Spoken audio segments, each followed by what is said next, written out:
Bam! Oh, welcome, guys, to A2 the show with Carissa Andrews. Carissa Andrews is a celebrated author hailing from Minnesota, seamlessly blends science fiction, fantasy, and paranormal, sorry, paranormal romance in her best-selling novels. Amidst family life, she explores art, delves into mysteries, and occasionally practices meditation and Reiki, infusing her work with depth and spirituality. Carissa, what is Reiki? Please, what I what is Reiki? Oh, Reiki. Reiki is Oh, sorry, I amazing. don't. It's a Japanese hands-on healing art. So it's Yeah. using hands-on healing to be able to help calm nervous systems, calm people down, get them back into Okay. an alignment. All right. Does this have? Is this useful, like for today, for example, since Mercury's in retrograde? It definitely does. Absolutely. It helps you get into that chill vibe. So It always helps. Woo!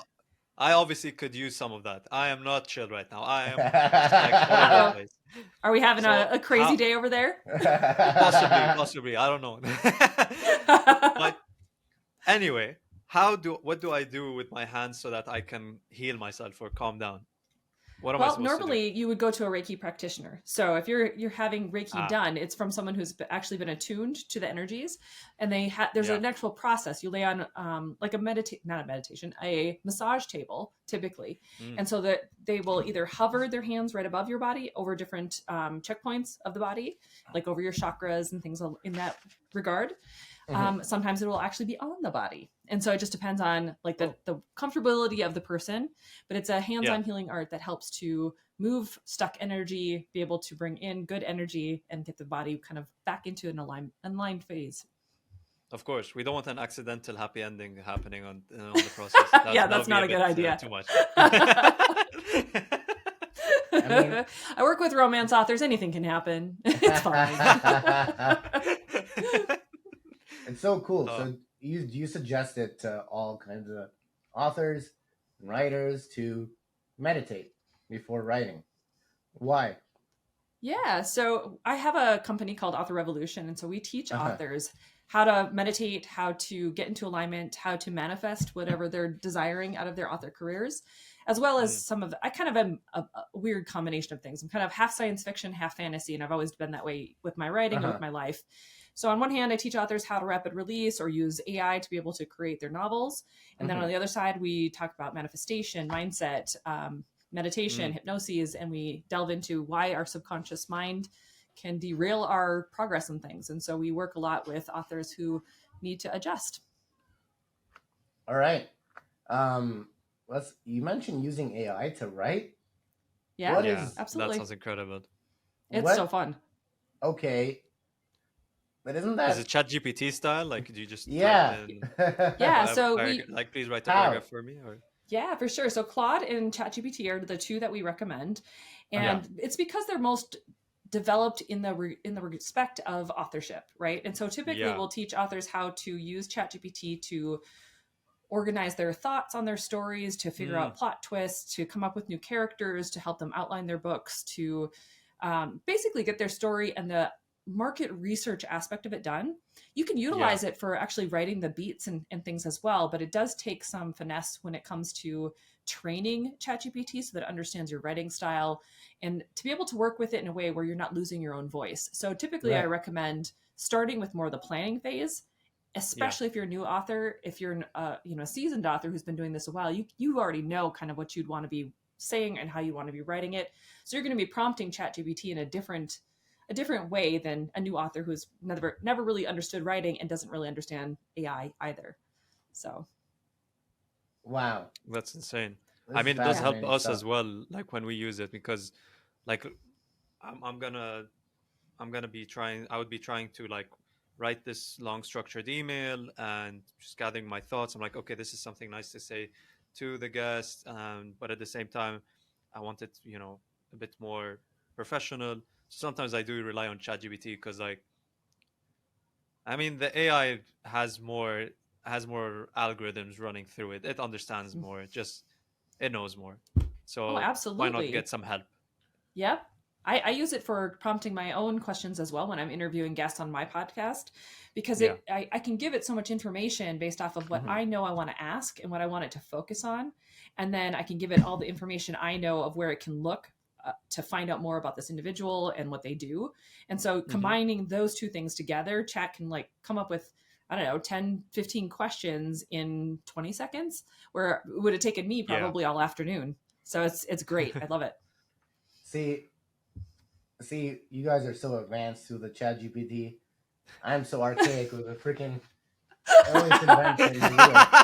Hey, you got to start somewhere. Ali, I think this is a good segue to actually test that wheel and see which Alright. one is better. There we go.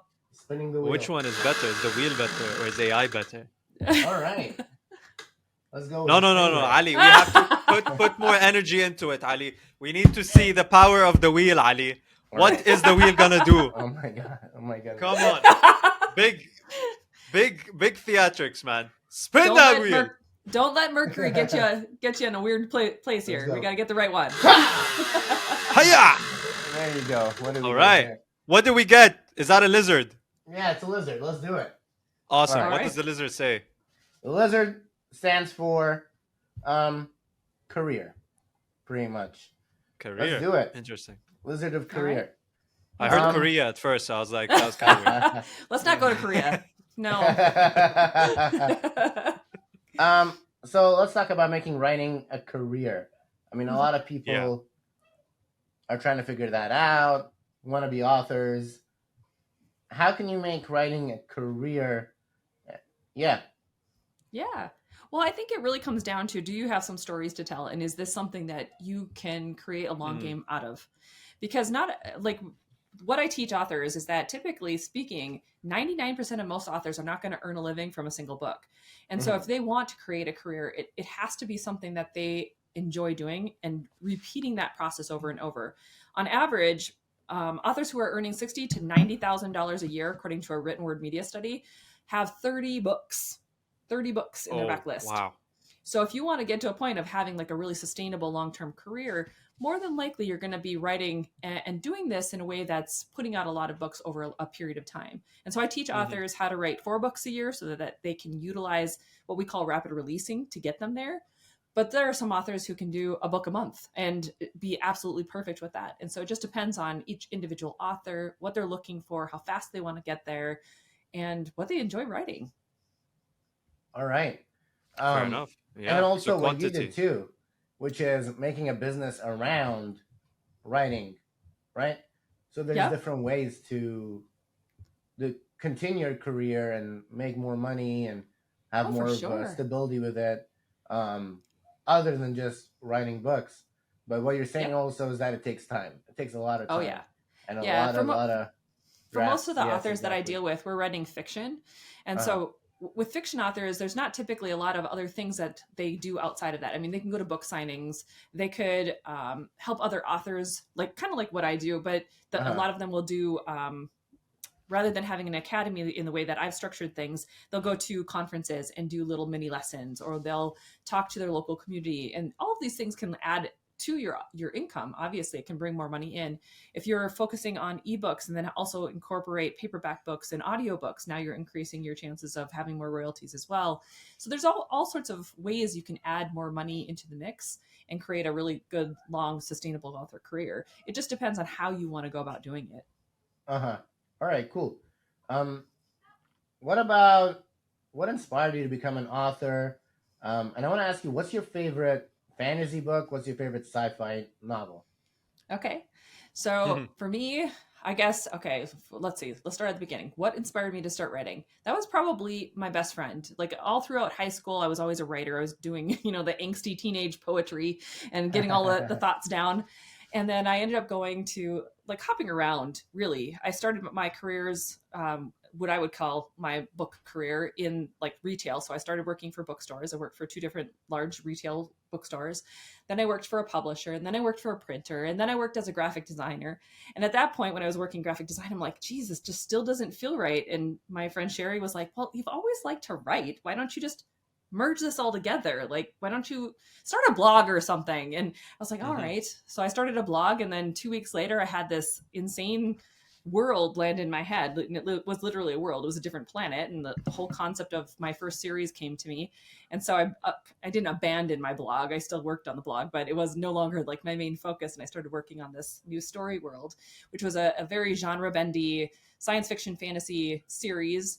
I've kind of since then gone on to be urban fantasy and paranormal fantasy as well. So there's a lot of fantasy mixed in there.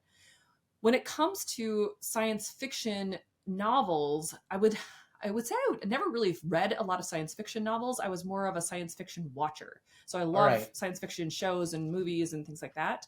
But if I had to pick like a science fiction novel, which is kind of genre bendy too, I would say The Host. It was a really interesting, by Stephanie Meyer. It was a very interesting, like, inner workings of like telepathy and being taken over by, an alien, really.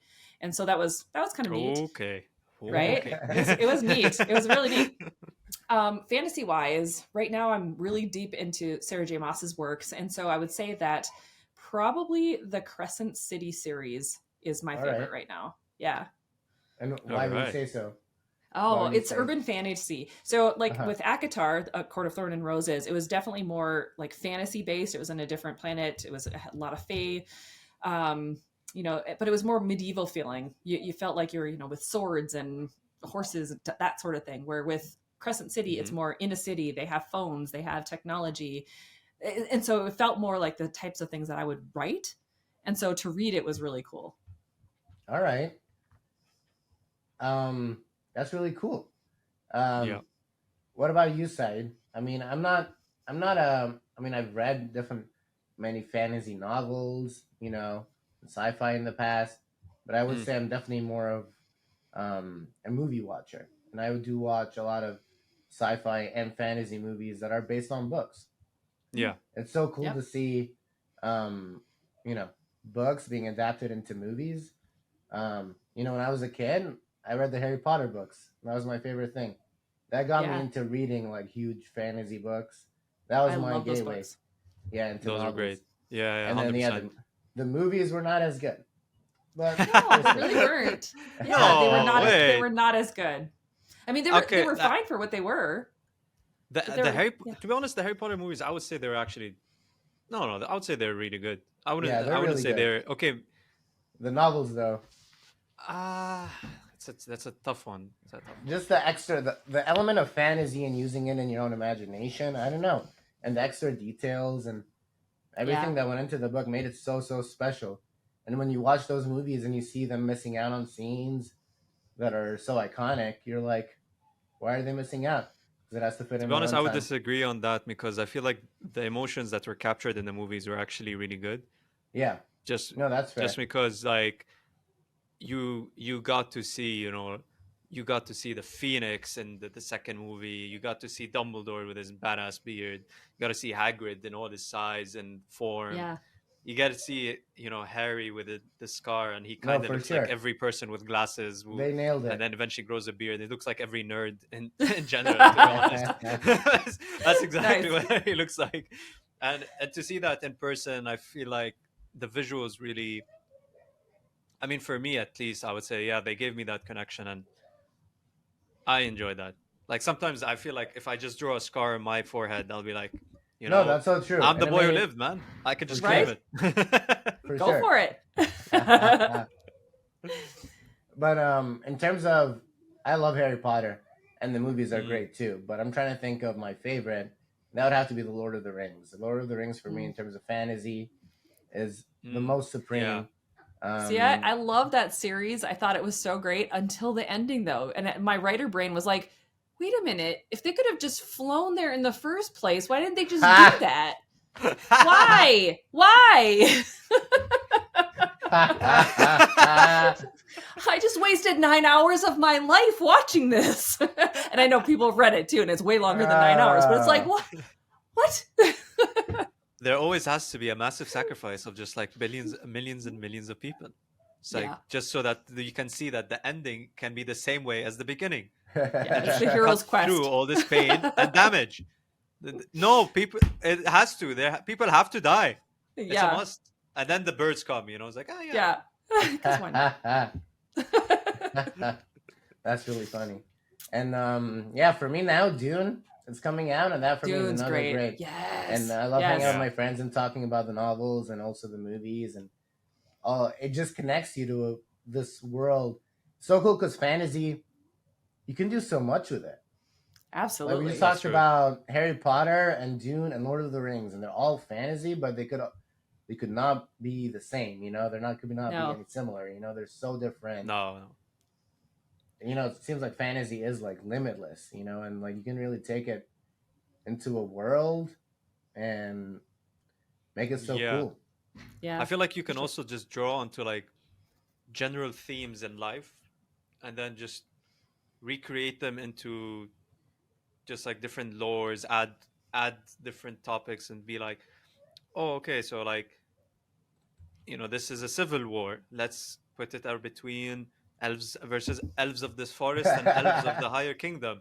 Or if it's just like, you know, a villager's life, let's build a shire of hobbits. If it's, you know, if the general theme is about religion, then let's talk about, I don't know, give me an idea of Yeah, like something Dune, else. for example. That's what they Dune, do. They yeah, have, there we yeah, go. exactly. That's an example. Uh-huh. Exactly. And Wow. I like how these, like, you know, life themes can just be recreated into new stories with new races, new ethnicities, new languages, while in reality you can actually just reconnect them with real life as well. Absolutely. Well, they say that there's only 7 major archetypes into Storyland. So like as you're developing stories, even though your imagination is limitless, the archetypes are still bound by the 7 major story types. So what are the 7 major archetypes? Oh, you're gonna make me think, aren't you? Let's see. That's what we got you Right? for, There's, Carissa. like, we need the thinking. quest, We need the There's answers. the voyage and return. Mm-hmm. There Okay, is comedy, which obviously is humor. There's tragedy. There is the hero's journey. Oh gosh, Yeah. what are the last 2? I don't remember the last 2, but there's Revenge? more. I think Yeah, Revenge there's the could be one of them. anti-hero, basically. Yeah. Yep. Mhm. And I don't remember what the last one is, but yeah. So if you look up the 7 story archetypes, it's all over the internet. So if you look them up, you can take a look and go, okay, I can see how those themes were overlaid. Or sometimes you'll see aspects of multiple versions in those story types. Mhm. You know, it's probably romance. It's probably like love or something. No, it's not. It's Mhm. Rags to Riches. Rags to Riches. Was There the you last go. one. Yeah, right. So cool. All right. Wow. And why do you think there's only 7? Because when they all come back around, when you look at the different, I think it was Joseph Campbell that really like hammered this home when he talked about the hero's journey. It's like when you dig down into like the way that we tell stories and the main themes that we're trying to overcome ourselves in life, it all comes to these like cycles and these themes too. So it makes sense that underlying all of the stories, it's the same types of themes. Wow. Fair enough. Yeah. We won't argue with Joseph Campbell over there. Right? It just reveals us as human beings, how we think, our deep psychology, what we want to see in stories. How very alike we are as well. Right. How we're so alike, you know, like despite there being billions of us, there's only 7 kinds of stories that we gravitate towards. 7 things that we're really trying to overcome and be part of and embrace. We're all the same. For 7 sure. stories for 7 billion people, bro. I mean, that's just how it there works. You go. Wow. Yeah. You know, watching The Lord of the Rings specifically, like it gave me such motivation in life, honestly, and inspiration, and it taught me a lot of lessons about, you know, morality and friendship and you know, right and wrong and never giving up and etc. You know, it's like there's so many things that like my life was truly changed by watching those movies, and upon rewatching them, they get even deeper. There's so many layers. That's what I love about those kinds of movies that have subtext to it too. You can watch it and get at a very plot face value, but then you know, read it again and you're like, oh man, it's actually talking about something deeper. You know, maybe something political, maybe something more human, maybe Well, and Mm-hmm. sometimes we don't even recognize that those are in there because we ourselves haven't evolved enough to be able to pick those out. You know, like if you read a story as a kid, you're not going Uh-huh. to understand the political context of something until you're much older, and then you go back and reread it, right? So as you evolve as a human being, you realize how many nuances are really in some of these books and what kind of thought processes have gone in. And sometimes I think some of it will even write itself more through the subconscious mind as you're writing. You don't even realize you're putting that in there as an author until you look back and go, oh gosh, I was really dealing with a lot of stuff then. It makes sense that this is something that was in the subtext of the story language.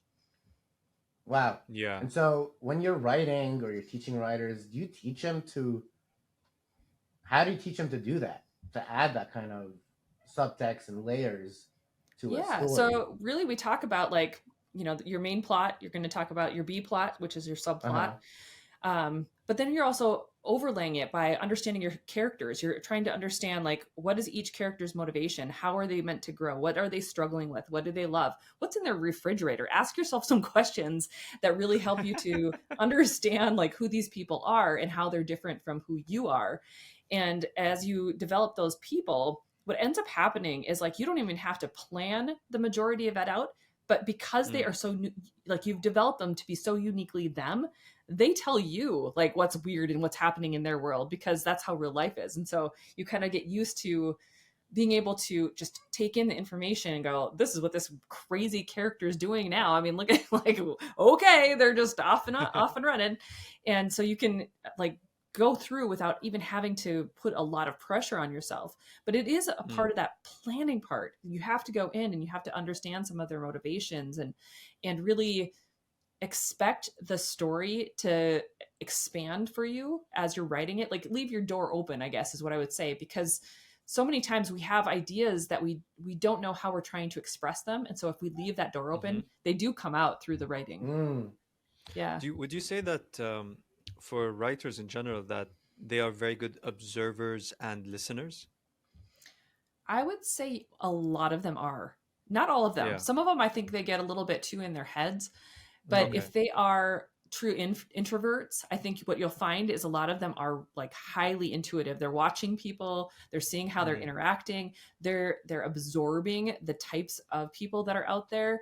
And so it's like it's almost like a natural thing. Like I will listen to language when I'm in a coffee shop just to see how, Yeah. like, I don't care what they're saying or like even who these people are. I'm listening for how do they communicate to each other? What are they saying? Like, how do they sit next to each other? Are they happy with each other or are they like irritated with each other? Like I will notice those things so that I Yeah. can put them into a context in my stories and understand facial language and the way that people will just use their body language. It's something that I think writers do innately pick up. Even if they don't realize they're doing it, they've probably always done it. Mm. That's so interesting because I feel like when a person observes these things and notices them and then maybe says them out says them to the person that they're observing, that person's first reaction is to deny it. I don't know if that's correct or I could be overthinking of it, but I'd be like thinking about that so much and I'd be like, I noticed this specific thing and it depends on how I approach it or how I say it, then that person will either reject the whole assumption, the whole thought, or say, "Oh, that's spot on." Mm-hmm. So, like, Well, how it do just you depends on your know? perception, right? So we're the only Yeah. ones in control of our perception. And so we can have multiple people watching the same thing happen and have multiple perspectives of what just happened. So Hmm. if that's the case, if we're watching someone and we're perceiving that they're angry when in actuality they just have resting bitchy face, then of course we're reading it wrong, right? We don't know Yeah. that person intimately enough to know that that's just how their face is. And so we're thinking So, they're angry, and so we're like, oh, they must be really upset, but they're actually not. They're just, that's the way their face looks when they're just neutral. And that so is, there is a little bit of nuance in there. We filter everything through our perception. And so it's up to us yeah. to like, do we have a creative license to decide? But in reality, when you're talking with someone and you're working with someone, there is that level of having to discern whether or not it's, am I actually seeing what I'm seeing? You know? Mm. And how do you build that perspective in your writing, for example? Oh, geez. I think for me, I've always found perspectives really interesting. And so I kind of just Yeah. fly with whatever my brain tells me when I'm writing a scene or when I'm writing a story or when I'm creating certain characters, because I like to create polarizing characters on purpose so that there Mhm. Okay. can be that clash. And so if you're having that already built in, then you can kind of take it wherever you want. If you want to have the blow up a conversation, or if you want to have something go completely haywire. I have a chaos demon in one of my books, and she is constantly wreaking havoc everywhere she goes. So it's like, I think it just depends on what you're really trying to do in the story, but you always Yeah. have creative license then to take it as far or as sweet or as mellow or as whatever as you'd like. Yeah. Okay. Your Sorry, I was brainstorming like trying to side. process the information. Well, it's like, hey, it's get like back to the okay, wheel. perspective, protagonist. I was like, I froze for a bit. My head was just like, where? Like, what is I got a bit happening? confused. Wait a minute. Yeah. Aside, maybe this would be a good time to get back to the wheel while you process a second. That is a good idea. That's a good idea. Thank you. I will let's take see my it time spin to again. kind of process. All right, here we go. big energy, Ali. Big one. Go. All righty, and it's back to the lizard. I'm gonna give No, spin again, bro. They just want to talk about the career. Yeah, Korea. All right, Rhino. All right. Whoa. This is talking about Okay. health, pretty much. All Let's right. talk about physical health, mental health. What steps do you take as a writer to take care of your personal health? And is it encouraged for writers to take care of their health? How does health transpire into writing? Yeah, absolutely. So this is such a layered concept. Okay. Uh-huh. So for sure, for me, okay, so I think mental health and physical health go hand in hand when it comes to writing, because the more clear you are in your mind, the easier it is for you to be able to write things, right? So that means, obviously taking care of your body, making sure you're not overindulging in alcohol, drinking a lot of water, because water cleanses the brain. So having all of those things in place is really good. Physical energy, physical activity, so working out is really important because it increases oxygen in the blood. Oxygen in the blood goes to the brain. You're able to obviously feel better, work harder, work better, sleep better, so you get better sleep. So there's all these like things that kind of mix up together. So for me, it's very important to drink water. My husband and I are both in a ketogenic diet because we're in our 40s now. We can no longer eat the sugar and carbs that we used to eat. So we've like had to learn how to balance things again and how to rework things. Yeah. What kind of life are we going to have? We love Those are Gary good Brecka. choices. He's amazing, right? And so when it comes to like keeping your mental health on par, then so that you can write those stories, the number one thing that I always recommend is those meditations, like taking time, whether it be a guided meditation, a hypnosis, or just sitting quietly with like a binaural beat that will keep your focus so that your mind can go to the sound of the binaural beat. It can put you into theta brainwave state so that you are then getting down into those deeper brain functions. And then you just allow your thoughts to kind of come and go. And when you do that, you're able to start seeing patterns in your thinking.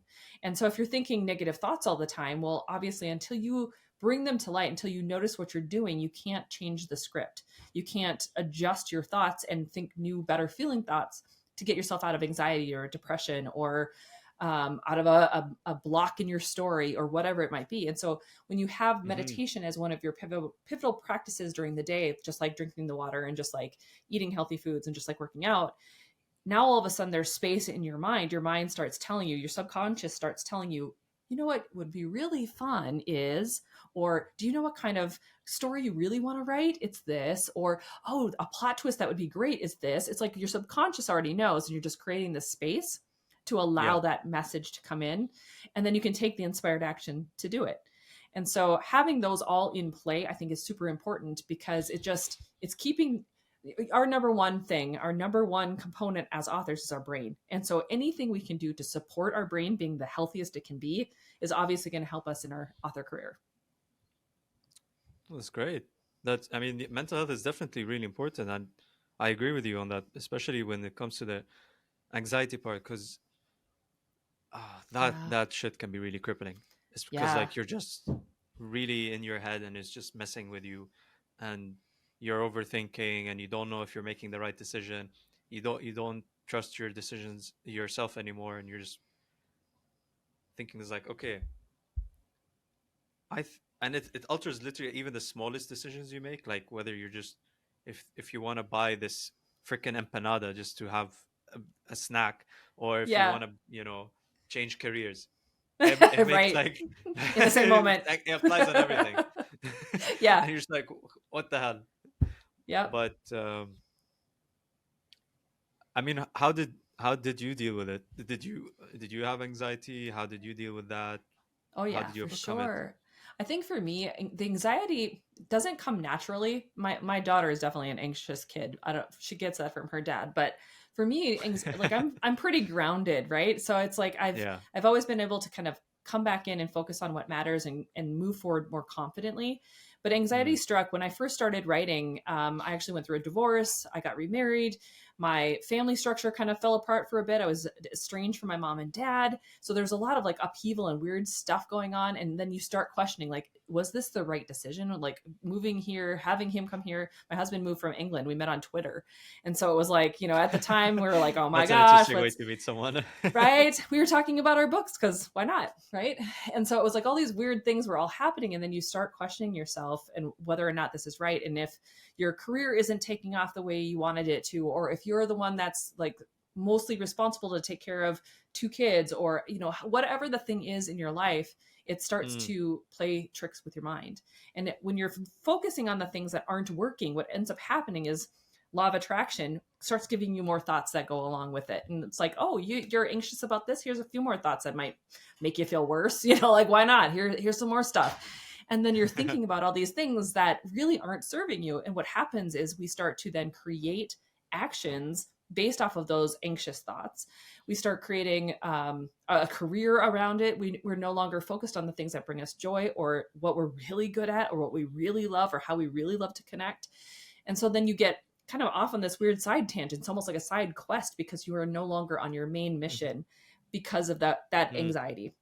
Right. So that's why we teach, trying to come into manifestation. How does manifestation play into your thought process of creating what you actually want? And all it does is really give you more clarity and focus. There's 3 steps, the way that we teach manifestation for authors. And it's number 1, you decide on what you want. Like, if that's the most basic thing, you have to decide where you're going, have an intention, go forward with it. Step 2 is trusting that every action you're taking, as long as you are in alignment with that, is going to be unfolding for your purpose, for your good, right? You're locking in the vibe, trusting it's yours.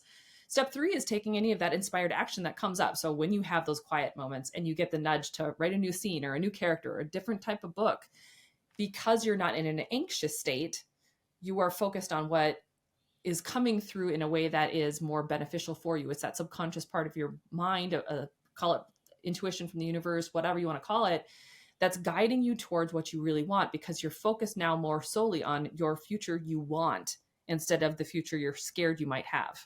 Does that make sense? Okay, you kind of lost me, I'm not gonna lie, but I am understanding the major themes that you're referring to. So yeah. There was a lot we just talked about there. Anxiety. Good luck with that bomb. It's a good thing this is all recorded. You can always play it back, guys. If you're watching this, if you're getting lost as much as I am, just play this back, rewatch, write it down as well. What's happening? It helps. Yes.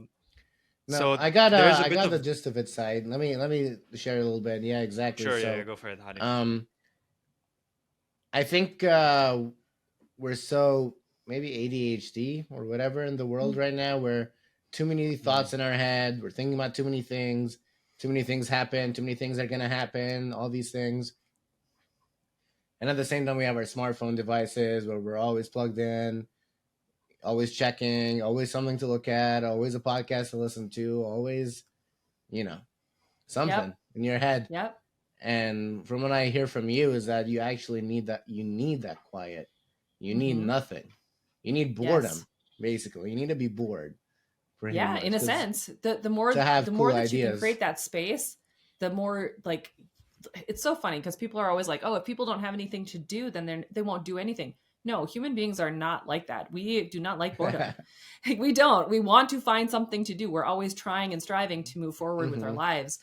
And so you start creating up your own stories, you start creating up your own worlds, you start thinking of new and inspiring things to do, and then you'll be off on a tangent. But we just kind of get, I agree with you with the ADHD thing. Like, because there's so much information coming at us all the time, a lot of us, especially those who are high in the Clifton strengths in learner or in input, they take in all this information and then they don't have the intention enough to be able to know what to do with it next or how to implement any of it. So it's just consume, consume, consume, think. And there's not a clear goal or a clear direction that they're putting things in. And so it's really important to get to that clarity and have an intention of whatever it is you're trying to do. When are you writing the next book? Are you writing it as a series? What kind of series are you writing? Are you putting it out this year? Are you putting it out next year? How are you releasing the book? It's like when you can start focusing in on questions that will give you some clarity and give you that, forward momentum. Now, all of a sudden you can create more positive intentions to get there. So on this part, there's two things that I do want to learn a bit more about. First of all, is like, how do you eliminate all of these distractions that would affect the person with ADHD? How do you get into that place where you're just like, you're working on something, if an outside external source comes and it is trying to distract you, how do you eliminate it? That's one. And two, how do you get the clarity that you're talking about like, how do you hold yourself accountable? What are the things that you should do that it's like, okay, for example, you're asking yourself questions, but how do you hold yourself accountable to follow up and have that work ethic on what you're thinking about? Right. I totally lost the plot of the first question. Really, when I'm going to answer this other one, and then you can remind me what the first question was, because I was listening so hard. When it comes to like motivating yourself, though, to do what it is that you want to do, I think what happened, like it's the difference between working for someone else and working for yourself. So when you start getting clarity of what you really want to do, there's no real motivation that has to happen, because think about it. When you have something that you are really passionate about, you don't have to be like, no one has to push you out the door to go do it. You're like off and running, right? So when you create a life that's like that, when you start thinking about your career like that, now all of a sudden you're excited about all the things, all the steps that come next, because as you decide on something and you get excited for it, those, like, the inspired actions become those next logical steps. And so you know what has to come next, and you just go forward, doing it happily because it's great. And sometimes that means having to let go of like crappy jobs that you don't want to work anymore, or letting go of people that really aren't serving you anymore. Or, there's always things that like do come up, like, you have to let go of. And sometimes that's hard, and sometimes it takes a lot longer than we need it to take, but we get to a breaking point and we do move on finally. So it's really just, I think motivation is for people who haven't quite found their calling. And you're going to be motivated as soon as you start working and driving through your path that is meant for you, the one that's really been calling you the whole time. Purpose. So what was the first question again? Wow. Yes, purpose. I love that. Yeah. The first one was just like, how do you eliminate the distractions? Oh, that's what I was thinking. I was so distracted listening to you. I like lost the plot with the distractions. Yeah. So when it comes to distractions, one of the best things to do, obviously, is to have different apps on your phone or on your devices to eliminate those distractions. I will, like, it doesn't matter what I'm doing. Like if I'm on a call with you guys, for instance, I have my do not disturb on, and it shuts down all distractions unless my kid's outside the door or my other kid's like texting me like 500 times, because then all of a sudden do not disturb has no like inherent quality whatsoever, and it just loses the plot and lets her come through. So it's like now all of a sudden it's like, ugh. All the things. So I think when it comes to like getting rid of the distractions or not allowing them to consume your mind so much, it cycles back around then to gaining control of your mind. And so that's where that meditation comes in again, allowing that space, allowing the awareness of how your thoughts are working and why you feel so jumbled up. Because those jumbled thoughts, those constant nonstop thoughts, those are just repetition from days before. Like you've let those momentums gain. And so the only way to really get rid of that cluster F of thoughts is to stop them, is to quiet the mind, to allow it to like relax and chill out and know you're safe, you're calm, you're taken care of, you're good. Like you are safe where you are. And so as you do that more and more, you're stopping that momentum of all of those like pinging thoughts darting around in your head, like, you know, ping pong balls. And so it naturally starts to fade. Okay. It just naturally starts to fade, as in like over age, over experience, or is it just like something you that you can can actually do get to the about point it? where your brain is way calmer in like 2 weeks time. Like if you meditated for 10 to 30 minutes a day, 2 weeks, and your brain would already be like getting into a new habit, a new routine of firing off different neural pathways. We have like, I've heard studies where it's like anywhere from 90 to 98%. All of our thoughts throughout the day, 90 to 98% are the same thoughts we had yesterday and the day before that, and the day before that, and the day before that. And we think like 60,000 some odd thoughts a day. And so when you're thinking that all of your thoughts, for the most part, other than like 2%, are the same thoughts you had yesterday, it's like, how do you stop that momentum when they're not actually serving you? Well, you do that by stopping the thoughts, by quieting your mind and going into meditation, or having a hypnosis that guides you through a thought process and helps you to like release it. Yeah. You just gotta be bored, man. Just gotta gotta be bored. Have new ideas. All right. For sure. How about one more spin of the wheel? Let's go for it. Let's do go. it. All right. I really want it to be the red one. I don't know what the red one was, Oh but my it was cool gosh, looking. it's the froggy one. Oh, What's the frog? The frog. Ribbit. Work-life Let's balance. Work-life Alrighty. balance. Cool. Let's talk about it a bit.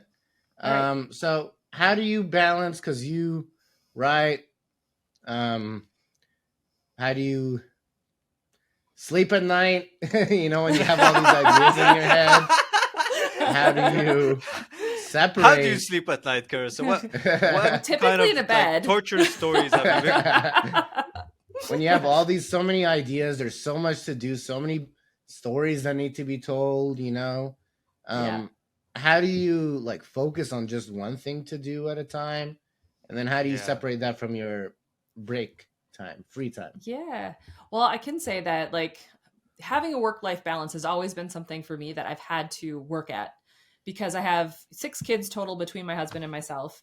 We've got, you know, he's got his, I've got mine, we've got ours together. And so there's kids everywhere. And then on top of it, you know, we've got different careers and we've got things going on. My husband's working on this house, so we're in the process of remodeling it. So there's constantly something to do here. And we all work from home. So my husband works from home. He's working on the house and doing all the things. So finding that balance really comes down to like, what is everyone else doing in the house? Like, is there a way to connect? When can we connect that everyone's here? Because we have teenagers as well as a 9-year-old. So it's like they're everywhere. And so I think the balance part of it then comes down to deciding for yourself. Again, decisions are your superpower, right? You have to decide what you want, and then you have to implement it into your day. So how do I implement a workout into my day? How do I still fit reading into my day?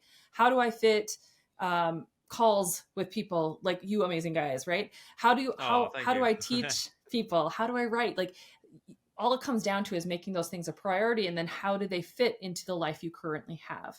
And so for me, it's like I get up in the morning, it's a priority for me to read, because reading then stimulates my own imagination, which then helps me be a better writer. Then I go into my like quick work stuff, but I do it very quickly so that I can go do my workout and my meditation. And I do that first thing in the morning so that they're done and out of the way. And I'm now moving on into the work related stuff or interviews or things that I'm doing with calls, because I have a lot of group coaching calls that I do. So I look at what does my day look like, or what do I want my day to look like first, and then find slots for that to happen. And so then what happens over time is you find the routine that feels right. Like some people read at night. I can't do that. I'll fall asleep. It doesn't matter how good the book is. I could be reading for 10 minutes. I'll fall asleep. But if I do it first thing in the morning, I could read for 3 hours. So it's like, what is my value point? I want to be able to read longer than 10 minutes. So I do it in the morning. And meditating I do in the morning, because then my brain is easier. There's not as much momentum with all the thoughts going around, right?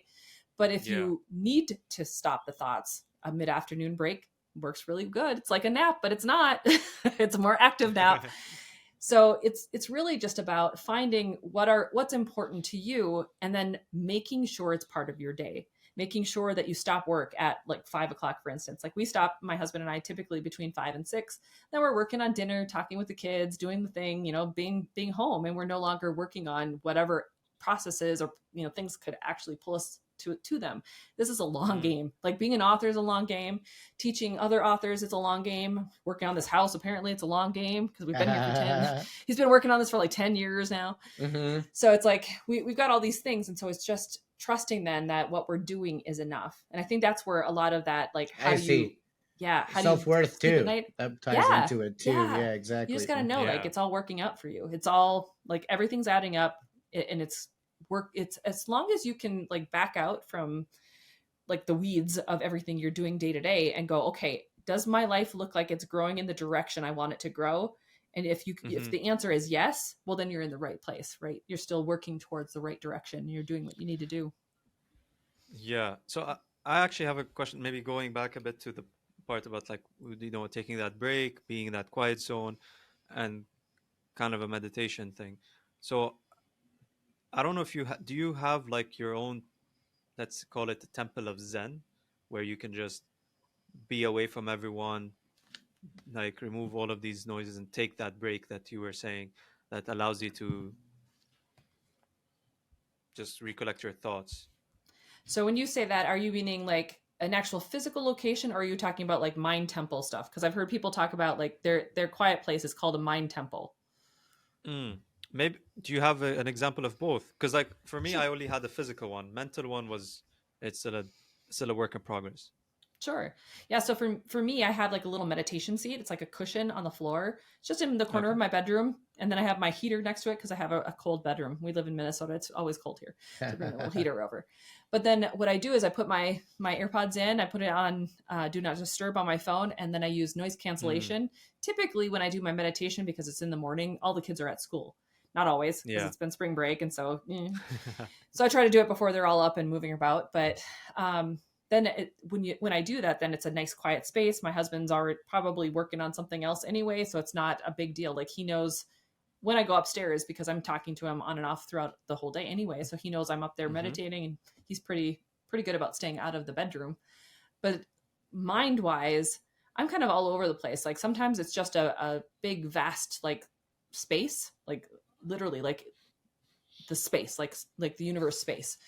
And sometimes it feels more like I don't know, like a location, like a beach or a cabin or, you know, like a tree house. It's like, it just depends. Sometimes my mind goes to different places. So would you say it has to be like a fixed spot for the mental one? It just, in general, it has to be this fixed spot so that your mind can associate it with something healthy and something maybe I think it comes down to safe. Yeah. So it's more of a safety thing, because most people who have like mind palaces or specific locations, they do it because when they go there, they feel safe. And then because they're feeling safe, now they can let the guard down, and they don't have to worry so much about what's going on or what the thoughts are, or, you know, what they have to do next or what's happening, you know, tomorrow. They can just let it all go because they already are in their safe space. You know what I mean? That's so interesting that you say they can let their guard down. Yeah, that's definitely an important one, because I feel like is a part of the distraction as well. If you're constantly looking over your shoulder, if you're thinking it's like, oh, what's gonna happen next, or you have these paranoid thoughts about what the people around you are thinking or what they're gonna do, so, and you're just constantly on alert. It doesn't allow you to be present. Yeah, I would say. Yeah, for sure. And how crazy is that when you think about it? Because it's like you can't control anything that they're thinking or anything that they're going to do either. So the only thing that you can control is your own thoughts and your own perception of what's happening in this now, this reality. And so when you realize that that's all you have control over, it just makes it easier to let go of the cluster of other thoughts that are trying to come through, because they're not serving you. And if they're not serving you, then why hold on to them? That's a very good point. Very good point. Wow. Ali, you're the behavioral analyst. What can you tell us more about? No, those are some really cool insights. Those are some really cool insights, and it's cool how it all relates together. Yeah, you want to limit distractions so that you can take care of your mind. You take care of your mind so you can be more creative, so you can work and improve your career and have new ideas. Wow. I mean, it's like, it seems like it's an essential, it's a must. Meditation, and For sure. focus. You can't skip it, because if you do, you're going to be fighting a losing battle all day.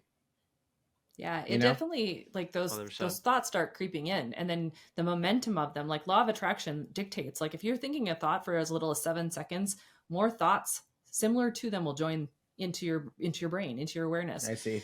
And so if you're thinking negative thoughts or anxious, worried thoughts, the more you think about them, the more they join. And so that really shifts the way that your frequency, your personal frequency is.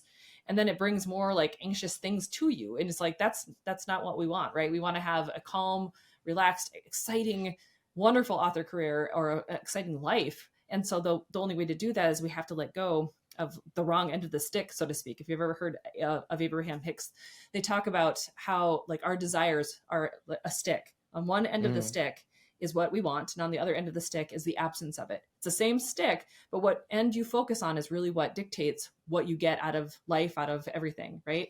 So when you're focusing on not having the thing, or what if it doesn't work, or why is this not working, or why am I still here, or when is this going to happen, you're actually focusing on the wrong end of that stick, the wrong end of like all the desires you're wanting. Yeah. So it's like you got to move forward and think about the things you do want. It takes as much energy. I love that. I love that analogy. That's a beautiful analogy, because it, like you said, it takes the same amount of energy to focus on what you don't have, or focus on how you're gonna get what you want. Yeah. Wow. Saeed, what do you think about this episode? I think this episode was very insightful. This is very educational. Like, I'm learning about myself, learning from Carissa about like how to manage my thoughts, and how to understand how to just remove all the distractions, and just be able to focus on what is going forward. It's like just find that path, construct that path for myself, and then just stay on it. Finding that purpose. Yeah, I'm like, but walk in joy. Like trust that you get to be happy. Like that's your navigating system, right? When you are happy about where you're going, you know you're in the right direction. And if you're anxious or depressed or frustrated, that's the wrong side of the stick, so to speak. So you know you're not in the right alignment with it. So it's a really good indicator of where you're going and if you're in the right path. Well, Carissa, thank you so much for being on A2 the show. Thank you for telling us how to be on the right side of the stick. Thank you for sharing with us all of these wonderful stories. Where can people find you? How can people find your books, access your information, get to know you? Just if you can absolutely. mention them. So you can find out if you're an author, if you want to find out anything about our courses, then you can head over to authorrevolution.org. Everything's in the site there. We've got all sorts of things from, like I said, courses on rapid releasing to AI to manifestation. We have memberships that include only hypnoses and meditation. So if you just want, like, we call it mind magic workouts. It's called Your Future Self is the program itself, but they're all workouts for your mind. And then if they want to learn more about me as an author, they can find everything over at carissaandrews.com. Awesome. Well, thank you so much, Carissa, again, for being on the show. Ali, thank you for being my friend and my co-host. I love you, bro. And this is how we finish. This is how we end the podcast. We said to cover the camera. All right. See ya. Thank you. Woo! All right. Perfect.